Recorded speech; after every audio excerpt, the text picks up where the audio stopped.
Hello and welcome. You are listening to Pint Size Therapy, where we explore all things related to mental health healing, personal growth and development, emotional wellness, and the human experience in pint-sized bites. I am your host, Dr. Aletha Clark, a licensed psychotherapist, certified hypnotherapist, and master addiction counselor, and I am happy to have you here with me today as you embark on your mental wellness journey. While I appreciate you tuning in, don't forget this podcast is informational only and is not a substitute for seeking out your own mental health counseling with a licensed professional. So join me as we jump into today's episode.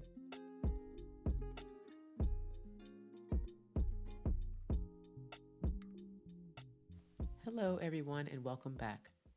Today, I want to have what feels like a heart-to-heart conversation with you about something that touches every one of us, life transitions. Whether personal or collective, transitions are something we've all been living through in an intensified way. Since the beginning of this year, as a nation, we've faced economic shifts, political tensions, global conflicts, natural disasters, and even cultural reckonings. On top of that, many of us are managing personal transitions, health challenges, job shifts, parenting milestones, or even the quieter, internal shifts that nobody sees but we feel deeply. So if you've been feeling stretched thin, a little burnt out, or unsure of your footing, maybe today's episode will speak to you and shed some light on what you are experiencing. That's exactly why we're talking about the cycle of renewal today. It's a powerful framework that can help us understand where we are in the process of change and how to move through it with more grace and purpose. At its simplest, a transition is the process of moving from one state of being to another. It's not just about change itself, the change is external and situational. Transition is internal, it's how we adapt, how we reorganize our identity, our routines, and mindset when something shifts. So, for example, a change is losing a job, but a transition is the process of reimagining who you are without that job, the loss of identity, the coping with the uncertainty, and eventually discovering a new role or a path. Change is a child leaving for college, but the transition is the reshaping of family life, the quiet of the house, and the evolving identity of being a parent to an adult child. Change is moving to a new city, but the transition is figuring out where you belong, who your people are, and how to ground yourself again. This year, we've all been caught in overlapping transitions, national, global, and even personal. It's like standing on shifting sand. We're adjusting to a new normal at work, in our communities, and in our families. These overlapping transitions create something psychologists call cumulative stress. Each transition may not overwhelm us on its own, but together they layer into fatigue and even burnout. We can see this in many forms: our ongoing uncertainty about the economy, our shifts in workplace culture with hybrid or remote work, and the emotional toll of these global crises that show up in our news feeds daily. Communities are wrestling with issues of safety, justice, and belonging, while families are juggling caregiving, school transition, and financial pressures. Even the joyful changes, like weddings, graduations, or new opportunities, add to the load because they still require adjustments. Collectively, these transitions stir up a sense of instability. Some of us may feel anxious or restless, others heavy and depleted. What's important to recognize is that our nervous systems weren't built to hold constant waves of transition without pause. That's why understanding the broader context of collective change matters. It validates that what we're feeling is not just personal, but part of a shared human experience. And that's where burnout creeps in. Burnout isn't just about work, it's a state of emotional, physical, and mental exhaustion that comes from prolonged stress. Experiencing these numerous crises, these rapid shifts of what used to be our norm, the daily bracing of the next transition, the next change, the crisis that is to be unfolded, is causing many of us to feel exhausted and overwhelmed. And as this burnout continues to set in, we feel a deeper sense of being emotionally drained or detached, losing motivation or purpose, struggling to focus, and sometimes we purposefully disconnect as a way to cope and deal with this sense of drowning. This may simply be your body and mind signaling that the weight of constant transition is taking its toll. Researchers describe four common types of life transitions. There's the developmental transitions. These are predictable stages of life. They're the process that we go through with adolescence, moving to young adulthood, even into our midlife, and eventually into retirement. Each requires us to kind of redefine who we are, how we show up, how we see ourselves. Situational transitions, these are triggered by external events. These are the career changes, the divorce, a move, or even a health crisis. They can be expected or sudden, but they push us into new realities. Health related transitions are things such as facing illness, healing from injury, or even entering a new phase of wellness can profoundly alter how we live and how we even see ourselves. Identity transitions, these are perhaps the deepest. These include shifts in how we define ourselves, stepping into parenthood, grieving the loss of a loved one, embracing new values or spiritual beliefs. Identity transitions cut to the core of who we believe we are. But what all of these have in common is that they demand adaptation. They force us to let go of old patterns and find new ways of being, of adapting. Transitions can feel destabilizing, but they also act as catalysts. They kind of force us to reevaluate our priorities. Maybe you've noticed you're no longer okay with overworking, or that you're craving deeper connections instead of these surface level busyness. Transitions push us to grow. Even when we resist, they often feel very uncomfortable, but within them is an invitation to find new purpose and meaning. This all kind of brings us to a framework that I mentioned at the beginning, and I often kind of return to. It's the cycle of renewal. It was developed by the Hudson Institute, and the idea is simple but profound. It talks about every time we face transition, we cycle through predictable phases of renewal. It's not necessarily linear, it's not one and done, it's a living process. And there are four phases of this cycle of renewal. We go through what they call the doldrums. It's a season of low energy. It can feel like confusion, burnout, or even despair. This is when transitions feel heaviest.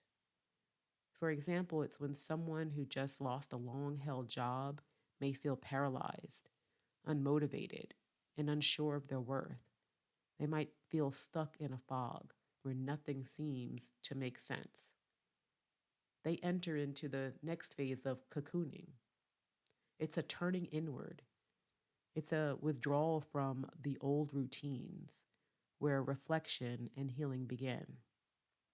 You want to maybe picture a person who steps back from social commitments after a divorce, taking time to journal, seek therapy, or simply rest and rediscover who they are outside of that relationship. The next phase of getting ready is when energy actually returns. The ideas spark. You start experimenting and imagining new possibilities. Maybe often months of rest and reflection, that same person begins to explore new career paths, They test new hobbies or taking a class that lights up curiosity and excitement again. And then you enter this phase of going for it. It's the phase of action. You step fully into the new role, the new chapter, or new way of being. An example might be finally launching that business you've been thinking about, committing to a new relationship, or embracing a healthier lifestyle after a long period of preparation. Each phase has its value, and we move through them again and again across the course of our lives, sometimes not in a linear fashion, but often recycling throughout them, moving from one to another back and forth. So let me share a brief scenario to bring this to life. Say you had a friend who had to leave a career they loved, but due to health challenges, they knew they had to make a transition. At first, they were in the doldrums, grieving the loss of their identity as a professional, feeling empty and unsure of what came next. But over time, they entered into cocooning. They spent their days quietly reflecting, walking in nature, and slowly reconnecting with their inner voice. Months later, sparks of energy began to return. They explored creative writing, enrolled in a short course, showing they were in the getting ready phase. And finally, they reached the going for it, launching a blog, sharing their story, and building a new community around their passion. This journey illustrates how we move through the phases. None are wasted, and each has a purpose in guiding us toward renewal. One of the most empowering things you can do is ask yourself, which phase am I in right now? Maybe you're in the doldrums. Maybe you're feeling exhausted and just feeling lost. Or maybe you're cocooning. Maybe you're craving quiet and solitude and time for reflection. Perhaps you're getting ready. You're dreaming of what's next, but not fully there yet. Or maybe you're going for it. Maybe you're launching a new project, embracing a new relationship, or stepping into a fresh identity. Recognizing your phase helps you normalize your experience. So here's a reflection exercise you can try. I want you to take a quiet moment with a journal or simply with your thoughts. I want you to ask yourself, what emotions am I experiencing most often right now? Do I feel more tired and foggy, more withdrawn and reflective, more energized and curious, or more decisive and action oriented? Match your answers to the descriptions of the phases. Once you identify your current phase, write down one gentle action you can take that honors it, whether that's resting, reflecting, exploring, or boldly stepping forward. When we understand the cycle of renewal, we stop resisting change as an enemy. Instead, we see it as part of our natural rhythm. It's like seasons. Transitions, they come and they go. Some seasons are about rest, some about growth, some about planting, and others about harvesting. Mastery isn't about avoiding change, it's about moving with it, respecting where we are, and trusting the process. So, how do we cope with these transitions in practical ways? Because they can feel very jarring and overwhelming at times. So, first, we want to start with some self compassion. We want to recognize that transition takes energy and give yourself grace as you start to understand and embrace it. We want to reach out with connection, leaning on community, friendships, therapy, or support networks. We want to take some time for reflection, maybe journaling, meditation, or focused mindfulness to process the shifts inside you. And we can take some small steps. Instead of rushing, ask, what's one step I can take today toward where I want to be? When we navigate the cycle of renewal with awareness, we find meaning. The doldrums become a wake up call. Cocooning becomes a season of healing. Getting ready sparks creativity. Going for it births growth. Each stage is honored. It carries us closer to a life aligned with our deeper purpose. So, wherever you find yourself today, remember transitions are not detours, they are the path. They're how we shed what no longer serves us and step into who we are becoming. If you're tired, be gentle with yourself. If you're restless, lean into curiosity. If you're ready, take that step. The cycle will meet you where you are. And as we close, I encourage you to pause and reflect. Which phase of renewal am I in right now? What does this phase invite me to learn? And what is one gentle step I can take to honor this season that I find myself in? I thank you for spending time with me today. If you'd like to go deeper, I invite you to connect with me through my website at pintsizetherapy.com, where you'll find resources, reflections, and tools to support you in your own cycle of renewal. Until next time, may you navigate your transitions with compassion, courage, and hope.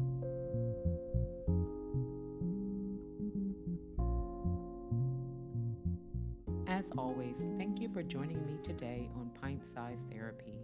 If you found this conversation meaningful, I invite you to leave me a comment, like, subscribe, and share with your family and friends.